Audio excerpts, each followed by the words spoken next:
Photo देखिए, मैं selfie करता हूँ।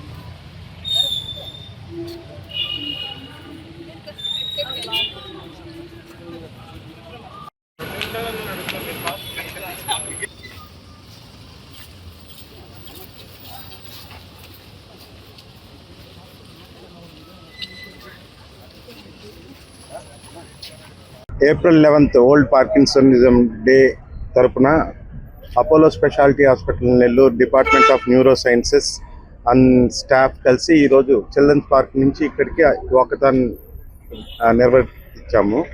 మెయిన్గా దీంట్లో అవేర్నెస్ క్రియేట్ చేసేదానికి, ఎస్పెషలీ నేను మీకు చెప్పాలంటే గత 15 సంవత్సరాల నుంచి డాక్టర్ బిందు మేడం ఫౌండేషన్ ద్వారా కమ్యూనిటీ హెల్త్ సర్వీసే కాకుండా పార్కిన్సనిజం పేషెంట్స్ కూడా ఎవ్రీ 2 వీక్స్కి జూమ్ క్లాసెస్ తీసుకోవడం, అట్లే పేషెంట్ ఫ్యామిలీ మెంబర్స్కి కూడా హెల్త్ ఎడ్యుకేషన్ క్రియేట్ చేస్తూ డాక్టర్ బిందు మేడం అండ్ వాళ్ళ team doctor Rashmi, doctor Shivashankar వీళ్ళందరూ ముందరికి ఈ ప్రోగ్రామ్ని సక్సెస్ఫుల్గా నెల్లూరు పీపుల్కి తీసుకోబోతున్నారు. అట్లే రీసెంట్గా మేడం చెప్పినట్టు డీప్ బ్రెయిన్ స్టిమ్యులేషన్ మేము పేషెంట్ని కూడా ఐడెంటిఫై చేస్తున్నాము. With the help of neuro surgery department doctor Venkat and doctor Ramanamurthy గారి తరఫున ఆ ట్రీట్మెంట్ కూడా త్వరలో నెల్లూరులో స్టార్ట్ చేయబోతున్నాం. డెఫినెట్గా ఈ సర్వీసెస్ గత 15 ఇయర్స్ నుంచి నెల్లూరు పీపుల్కి అందిస్తుంది. అది ఫ్రీ ఆఫ్ కాస్ట్గానే డాక్టర్ బిందు మేనన్ గారు అందిస్తున్న దానికి మా అపోలో మేనేజ్మెంట్ తరఫున ప్రత్యేక ధన్యవాదాలు తెలుపుకుంటాం. April 11th, 2026 ఈరోజు వరల్డ్ పార్కిన్సన్ డే.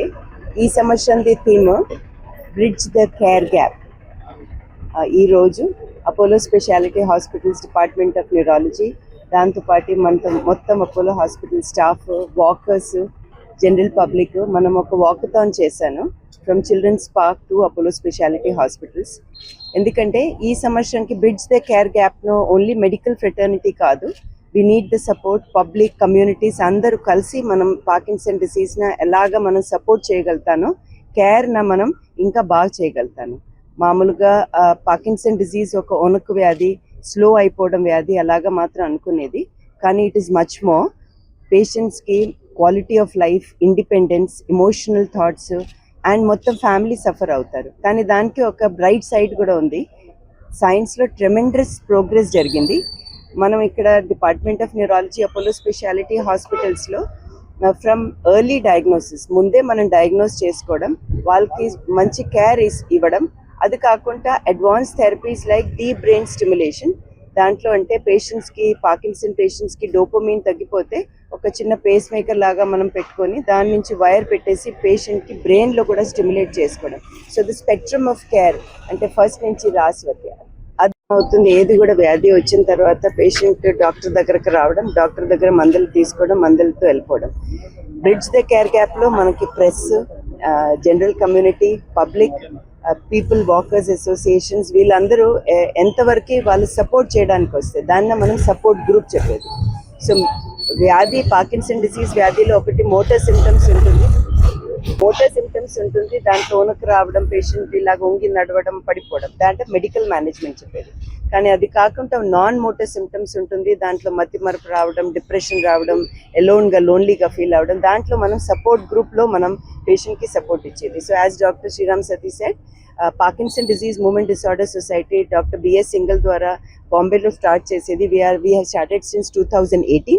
ప్రతి మండే రోజు ఇంతకుముందు ఫిజికల్గా ఉండేది, కానీ ఆఫ్టర్ కోవిడ్ అది ఆన్లైన్లో పోయింది. అండర్స్టాండింగ్ పార్కిన్సన్ పేషెంట్ అంత దూరంగా ట్రావెల్ చేయలేరు కాబట్టి ప్రతి మండే 7 o'clockకి మనకి ఆన్లైన్లో వాళ్ళకి దాంట్లో cognitive development, cognitive skills, behavioural therapy, dressing, walking, shifting on from the bed, family care గివర్స్కి కౌన్సిలింగ్ ఇవ్వడం జరుగుతుంది. That's a free session from the foundation.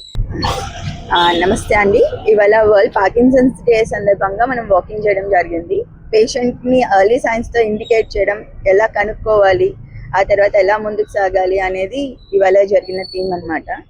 So early science of Parkinson's, as madam and sir has emphasized, like patient depression లాగా ఉండడం, patient motion సరిగ్గా వెళ్ళకపోవడము, patient నిద్రలో enact చేయడము, డ్రీమ్స్ని బయటకు చెప్పడము, అరవడము, ఇవన్నీ కూడా ఎర్లీ లక్షణాలు. కానీ ఇవన్నీ నాన్ మోటార్ కిందకి వస్తాయి అంటుంటారు.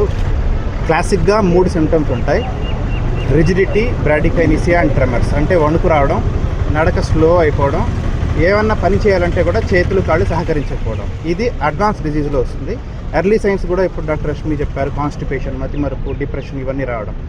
ఇంతకుముందు ఇవి 60s, 70sలో మాత్రమే వచ్చేది అనుకునేవాళ్ళు. But now we're seeing even 45 years, 40 yearsలో కూడా ఎర్లీ ఆన్సెట్ కూడా వస్తుంది. వాటికి మంచి మెడికేషన్స్ మన దగ్గర అవైలబిలిటీలో ఉన్నాయి. మన న్యూరో సైన్సెస్ డిపార్ట్మెంట్ చాలా ఎక్సలెంట్గా పేషెంట్ని ఓవరాల్